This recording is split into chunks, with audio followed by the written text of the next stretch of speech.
What's up, everybody? Happy New Year. Welcome back to another video. Today is going to be pretty interesting. With today's video, I plan to tackle going into the pinstriping. I'm not a expert pinstriper by no means. I've got the a small gist of it. I've done it multiple times. I'm just not, I wouldn't call myself a pro at it yet. So it takes something that takes years and years to accomplish, because it's a crazy art form in itself, and it takes a really steady eye and steady hand. So I'm still learning. There are some things I can do, and I can do them really, really well. So we're going to be jumping into the pinstriping here. I've got all my brushes. The paint that I'm using is all House of Color. I'm going to be using the Aqua today, the U31. Really nice color, reducer, and this is some oil for your brushes after you get done.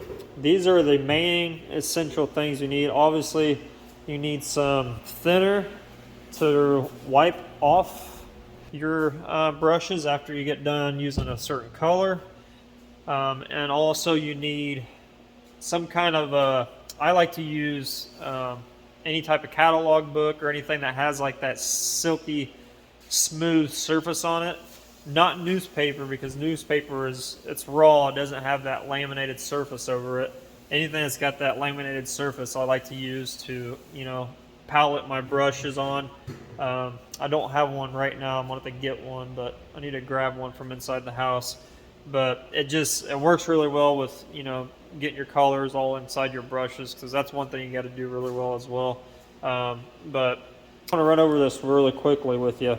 All these brushes are different sizes, different lengths. They all do something totally different. So that's a video in itself.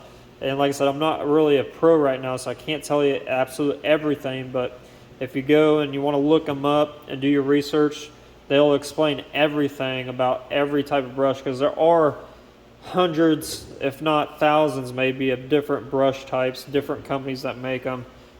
These are just, some of them I've had, and some of them were donated to me, and some I bought brand new, like these red ones, because I want to learn scroll work. So these are really good for scroll.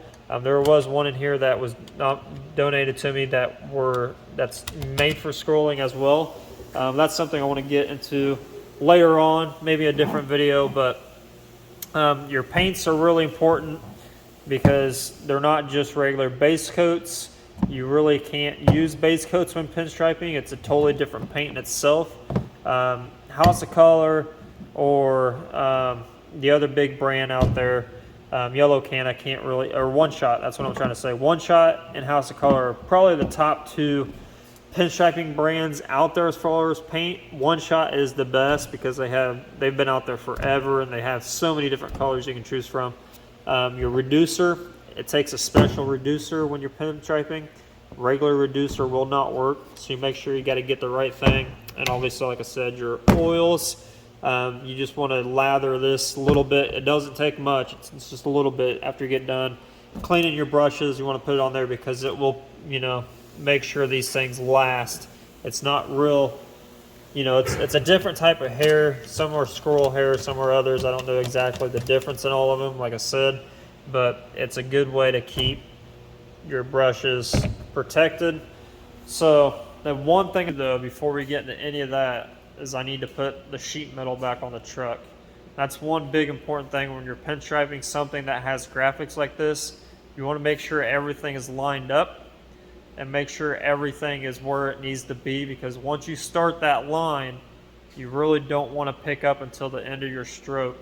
We're not going to be, and this is going to be a little bit different as well, what I'm going to do here. It's not going to be a perfect pinstripe one line. It's kind of going to be that retro, old school, that messy cross-hatching type look that we're doing on this truck. It's what the customer wants.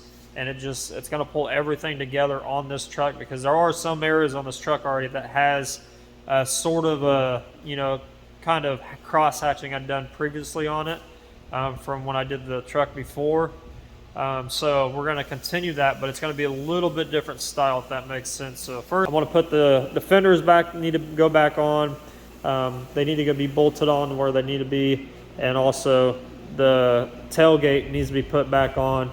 And we're going to start tackling this off. I'm going to start with, the way I'm going to do this is a little bit different probably than what most people would do it, but I'm going to start with the back.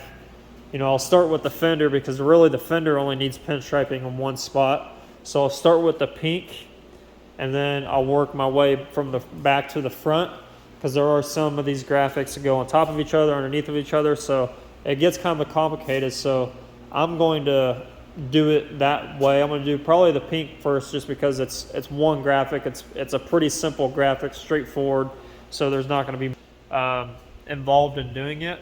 But I still need everything lined up, and I'm going to do that. Then after I get the outside done, I'll go into the jam area. And another thing I'm going to do when I'm doing this, especially on the pink, since it's a little bit, I'm going to be taping off because at first I don't want the pinstripe paint inside of the pink. I want it to be just right on the outside of this line here, if not butted right up to it. So I'm going to tape this off, because like I said, I'm not a professional yet, so there are some tricks I do in order to pull this off. For me, myself, this is kind of how I do it a little bit. And I'll do a clean pinstripe line, I'll tear it off, and I'll do this. I'll do one side, and I'll do the exact same thing on the other side before I continue on. And it does take a little bit for pinstripe paint to actually flash off and get dry. So it'll help me with dry times when I go do one side and go do the other side. By the time I come back to this side, it should be well enough dry that if your finger or anything hit it, it won't smear everywhere. Because if some of you guys are pinstripers, you guys know that working with, this isn't clear coated, so it's a one-time deal. So you got to get it as good as possible. So if you drag your hand through wet paint and you run it across where you have your other paint that's not clear coated, you're done. You're pretty much got to stop and do all your touch-ups and things like that. So you want to make sure that it's fully dry before you go on to the next area. And there's some people out there that are amazing pinstripers that can do this no problem without touching anything, and they can get this all done in a blink of an eye, and it'll be perfect. But for me, this is how I do it. I make sure the area is dry before I go run the next line next to it that's really close. That way I don't drag anything to it. You want to make sure your hands are clean. You want to make sure the surface is really clean. So that's all the stuff I'm going to be running through today, and we're going to do a little bit of pinstriping. But first we're going to put this sheet metal on there, and I'll run you guys through the process.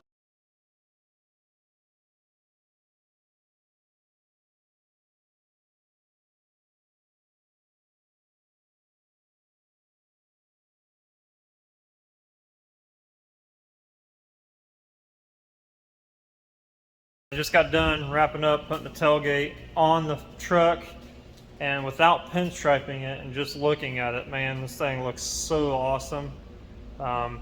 It's like one of those feelings you get that, hard work is finally paying off, and you're starting to see the end process of it. And man, just the back of this truck looks, it looks 100% completed now. Obviously we got to still pinstripe it, but it's just looking at everything right now, it looks really, really badass. So, it's going to look even more awesome when it gets done with that pinstripe on it. It's just going to make it pop, and it's just going to finish it off. But, right now, I can almost clear this thing and just be happy with it, just because everything lines up really well. It just looks awesome. So, here's a little sneak peek.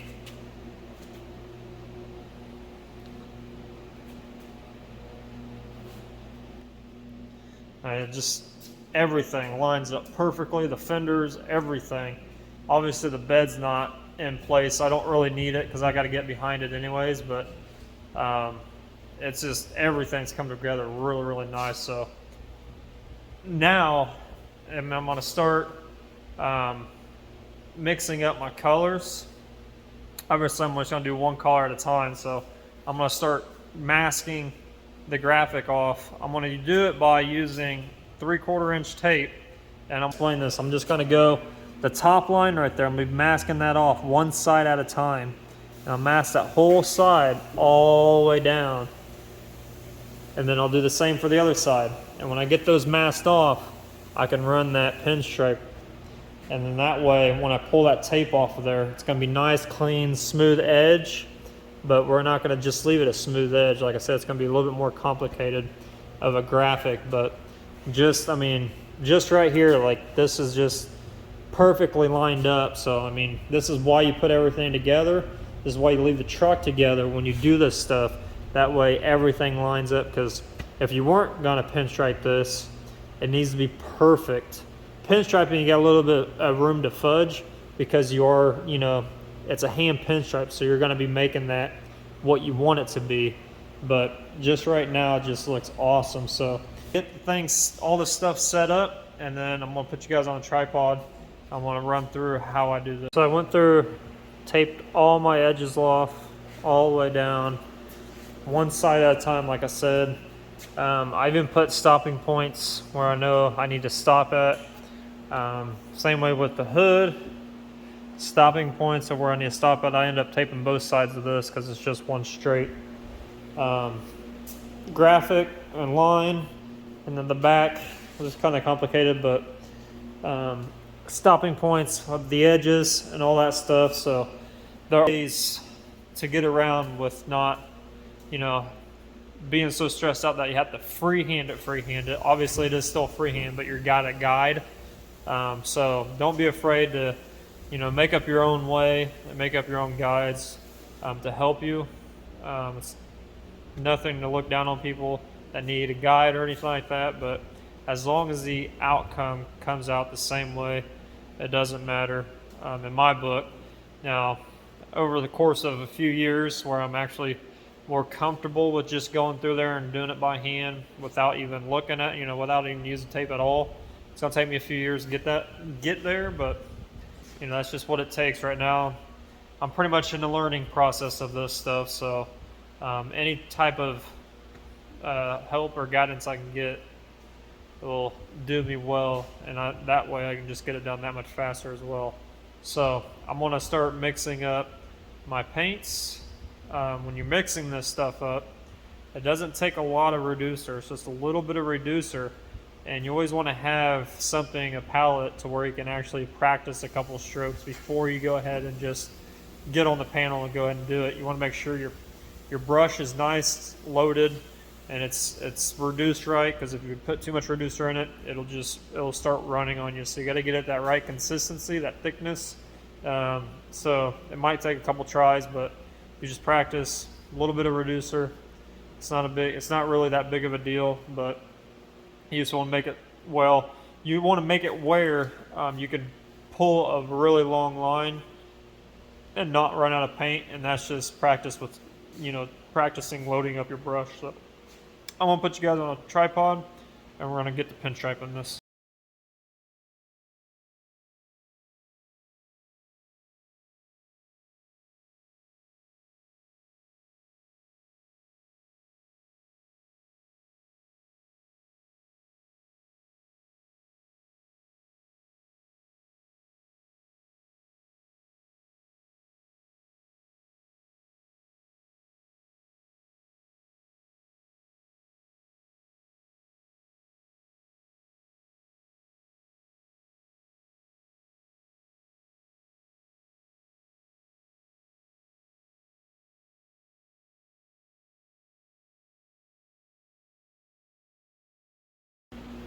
Alright, so now I've got my line going.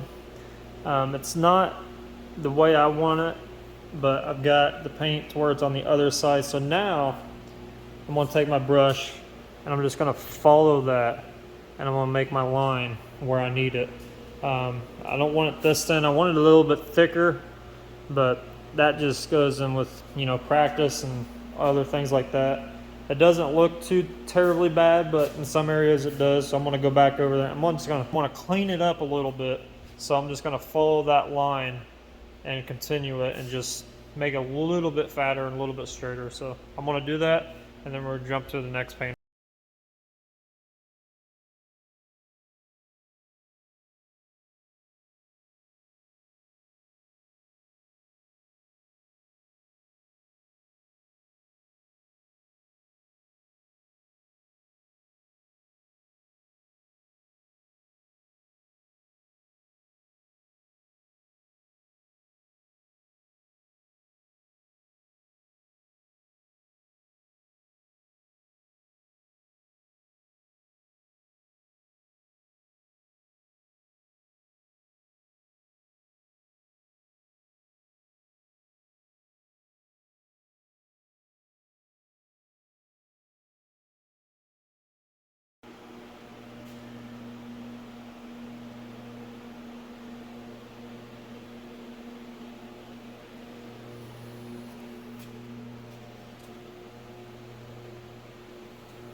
For some reason it didn't record me doing the outside of the truck, so I put a little bit of video in there doing the jams.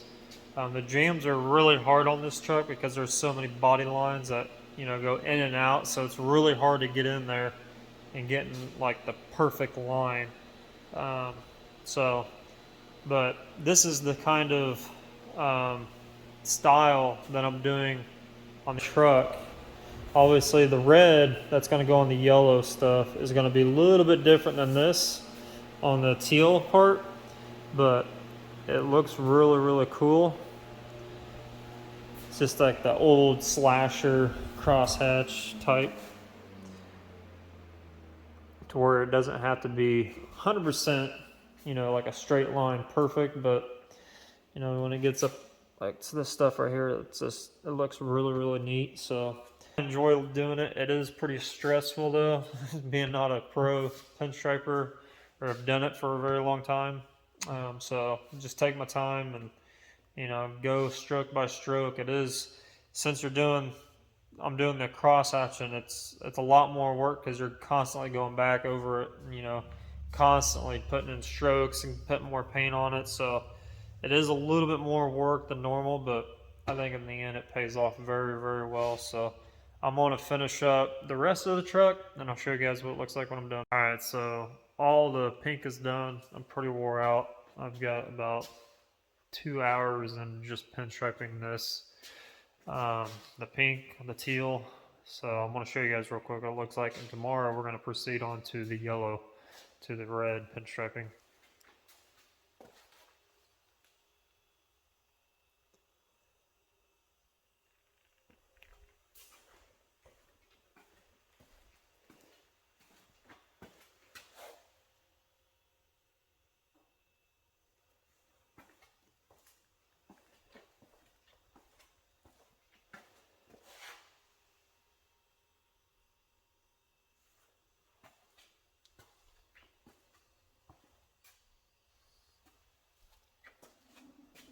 Everybody, okay, it's the next day, and I gotta be honest with you guys. Yesterday, the things that you guys saw me pinstripe in the same video, but the day before, I wasn't really too thrilled about the way it came out when I walked away when I was done last night. But after, you know, going to bed and sleeping it off and going to work and coming in the next day, the next night, and looking at it and standing back and watch, you know, everything's actually dry and it looks really, really awesome. I think I was just really, really tired last night, and I just, sometimes you get so close to your work that you just over critique yourself, and sometimes you just need to walk away from it for a little bit. So, you know, if you ever feel like you need, or you think you're not doing a good job, or something's kind of bringing you down or frustrating you, or whatever it is, especially with art and doing things and making something by hand, you know,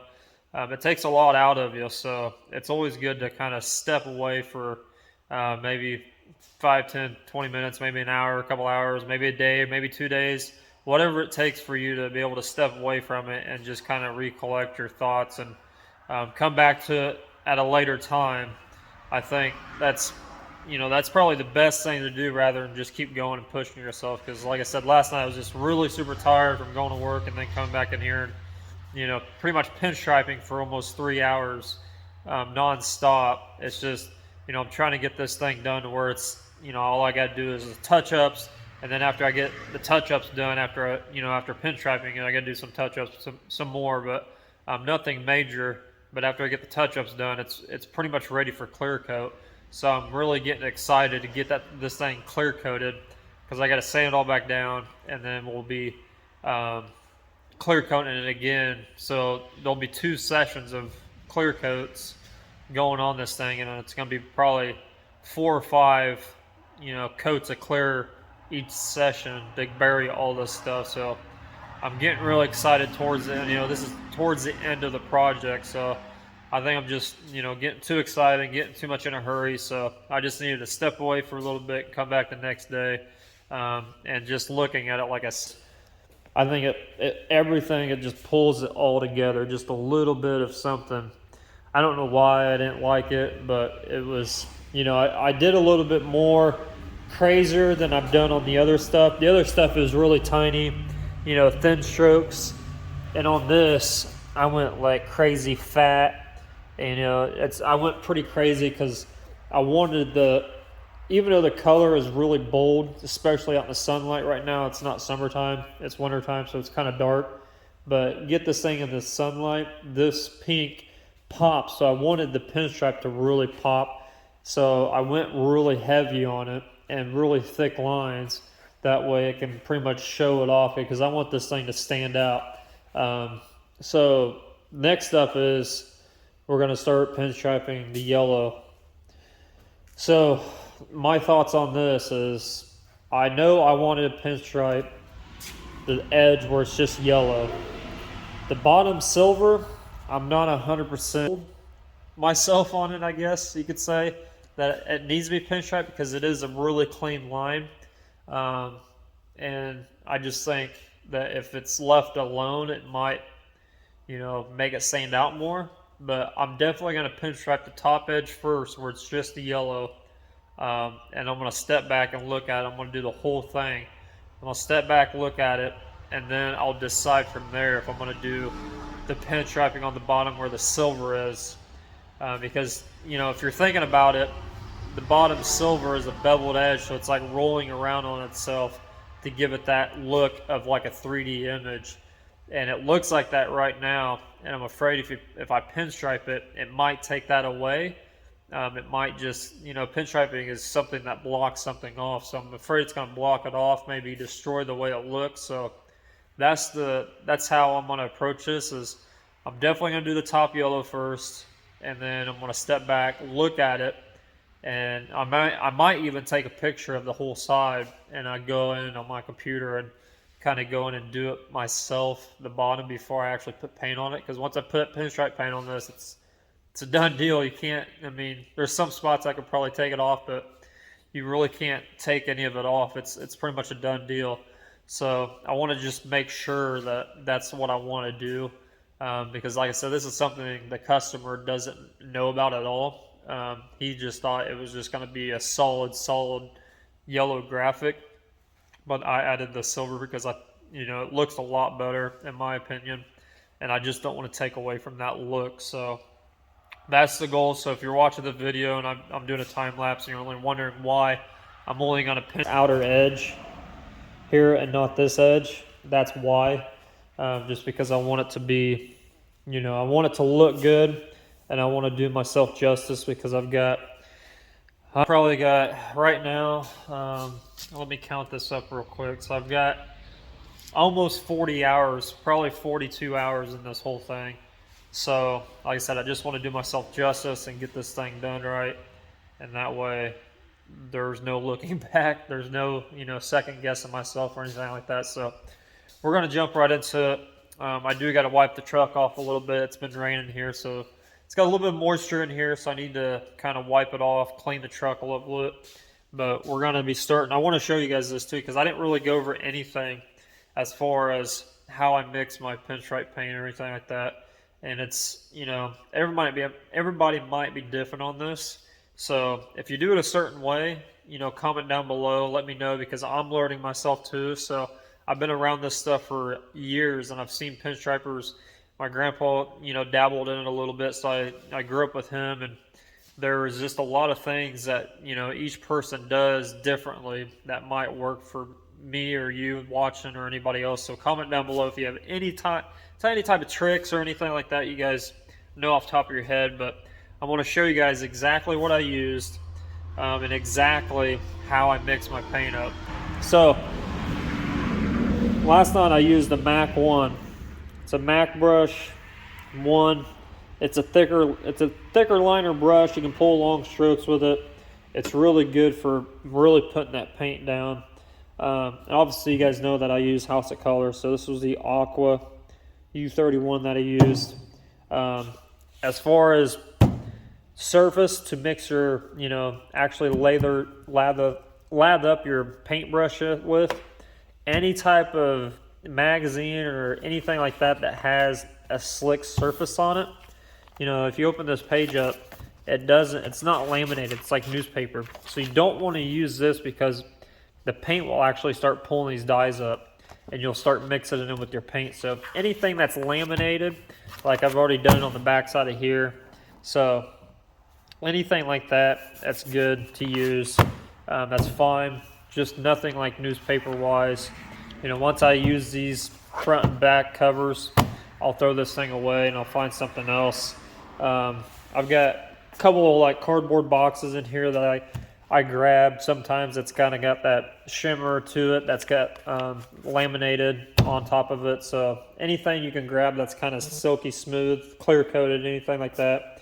I want to throw this out there as well. You can also use glass.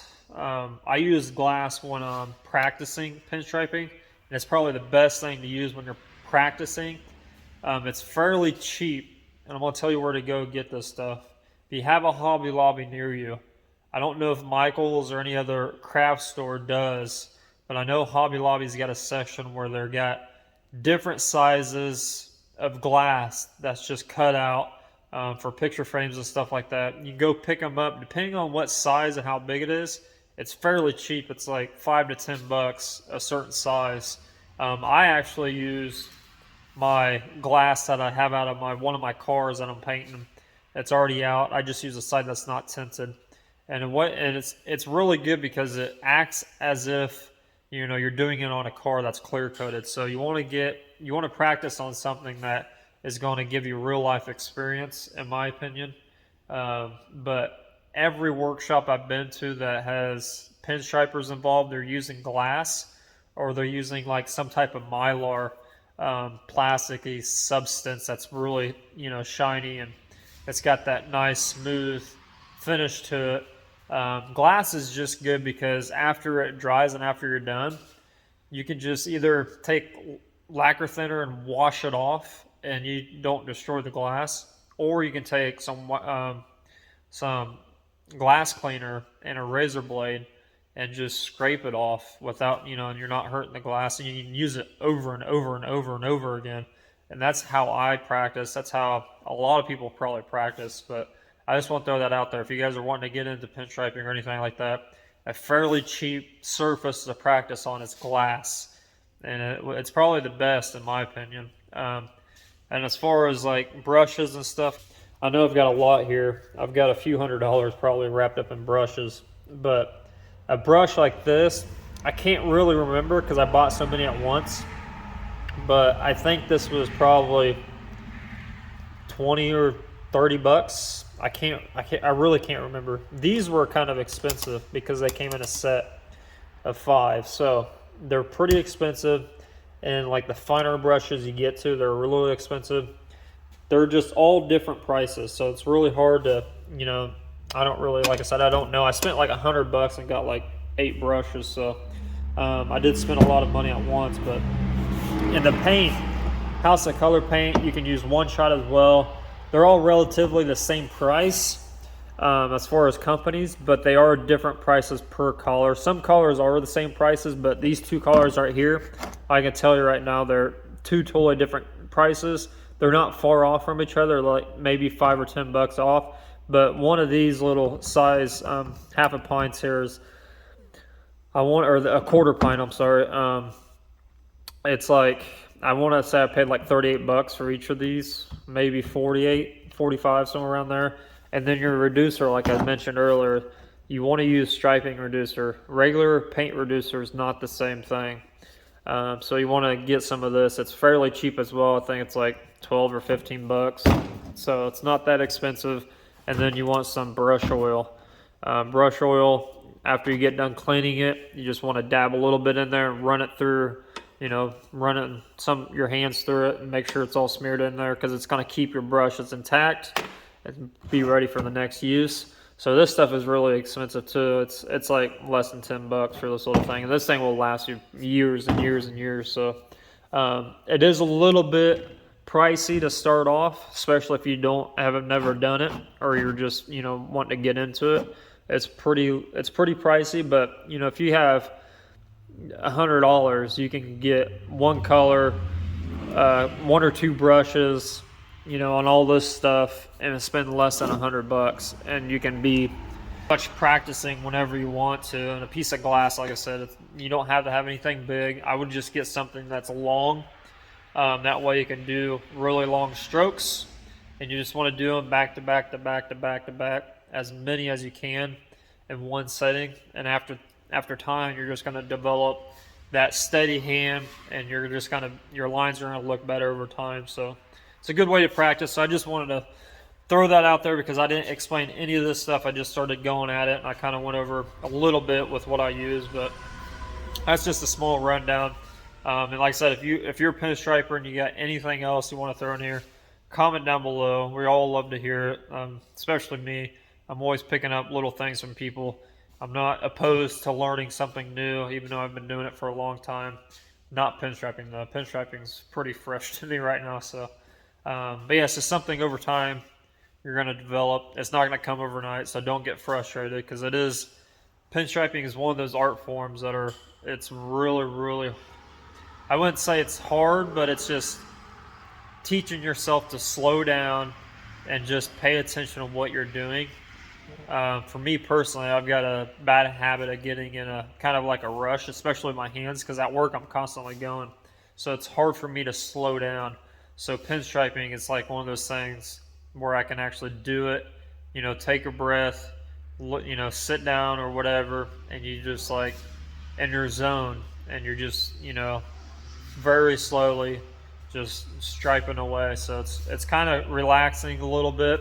It is kind of nerve-wracking when you're working on something like this truck here, because it's not clear coated. So if it was clear coated, I wouldn't care, because I could take lacquer thinner and wipe it off and not destroy anything. But without being clear coated, I can't do that. So like once I put paint down, it's pretty much done deal. So you really want to pay attention. You want to be in that type of zone to where you're ready to do it, because once you do it, there is no looking back in this situation. There's a lot of people that I know personally that they'll clear coat it before they do anything, and then they'll come back and pinstripe it. But that's another round of, you know, that's another 3 or 4 coats of clear after, you know, just to bury the artwork, and then you're coming back and pinstriping it. And pinstripe paint's pretty thick, so you gotta, you know, put 4 or 5 coats on just to bury that, because you gotta sand all back off. You want it as smooth as possible.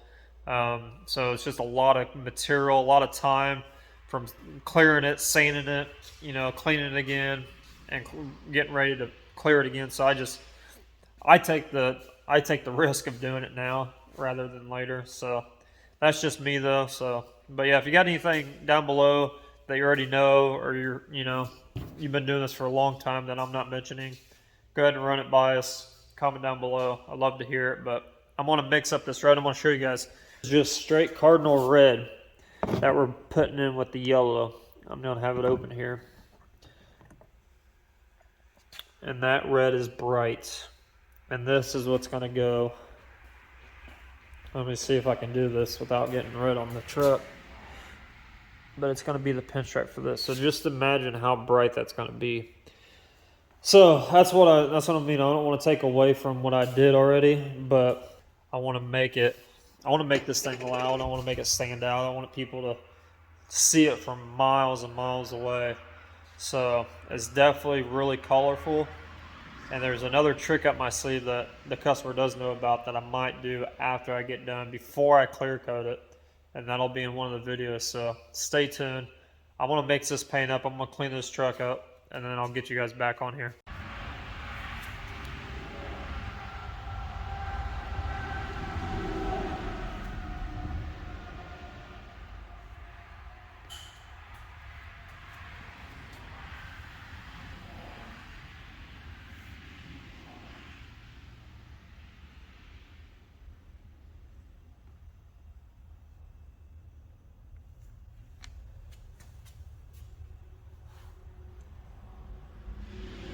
As you guys can see, I've done a little bit of it already.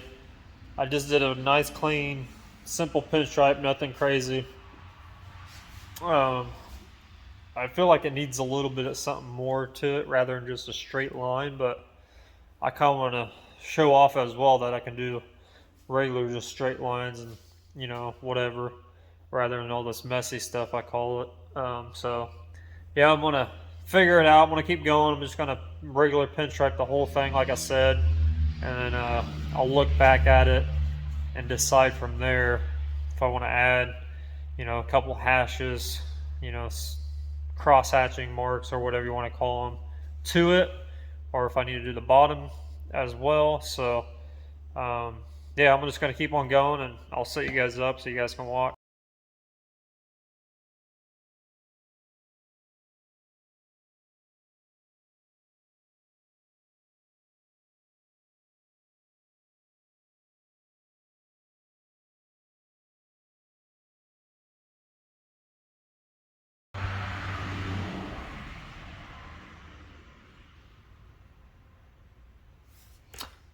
So in these valleys and stuff that are like right here, all these little hard to reach spots, I always grab a different brush that's more rounded rather than sharp to get in there and get those areas like right there in that corner.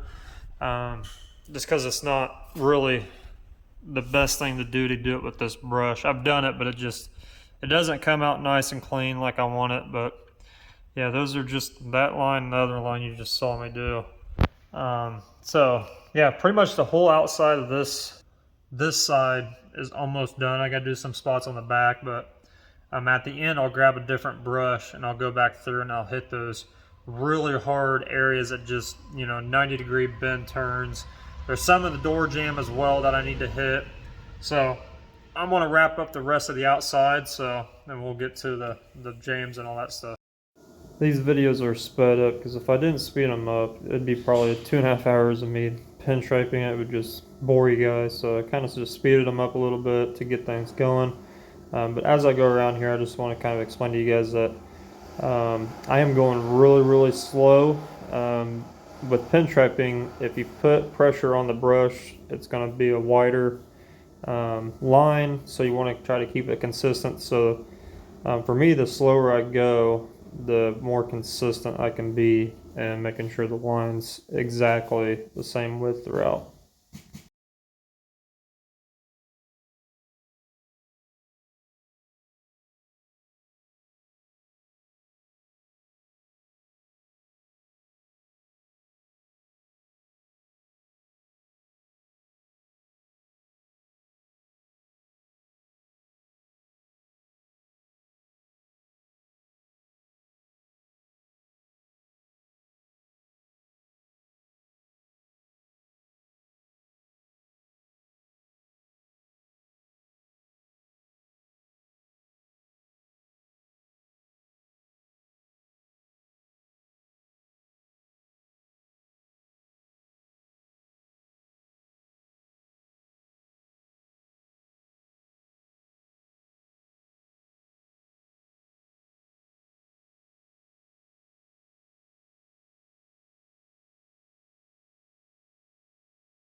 Alright guys, so that's a wrap for this video. I pretty much got everything on the outside of the truck done, besides the jams. And obviously I need to go back in those really tight areas that bend really crazy, like 90 degrees. Go back in there with my other brush and hit those areas, but I'll do that when I do the jams. I'm gonna let this stuff dry. It's a little bit colder out, so it'd probably take a good 20-30 minutes for this stuff to dry. And I'll go back over and I'll hit those areas and open the doors up. And that way I don't have to worry about rubbing on wet paint or anything like that. So right now, I'm not really sold on just doing the top side of it, of the graphics. I think I'm going to go ahead and do the bottom side as well with the silver. But I'm going to first, like I said, take a picture of it, put it on my computer, and hit it with a drawing pad. That way I can see digitally how it's going to look before I go and just do it, because you just never know. It might not look appeasing, it might, you just never know. So that's one thing with technology that I love, that I can just take a picture, transfer to my computer, do it all on there, decide yes or no. But I think it needs it, and I'll probably do a little bit of the hash swipes here and there, not like crazy like we did on the teal, but a little bit here and there on, So that's my game plan, but like I said, I'm gonna let this stuff dry, then I'll do the jams, and then we'll get back to it. But other than that, I'm gonna stop the video here. There's not much more for me to show you as far as the pinstriping goes.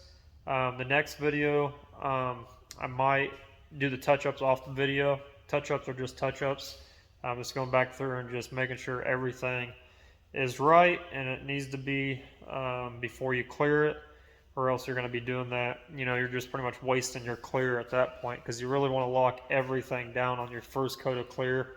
And then if you do have touch-ups, it's going to be very minimal on the second round of clear. That way you can bury it and you can buff it flat without having to worry about burning through it. So that's I appreciate you guys watching, and until next time, I'll see you then. Later.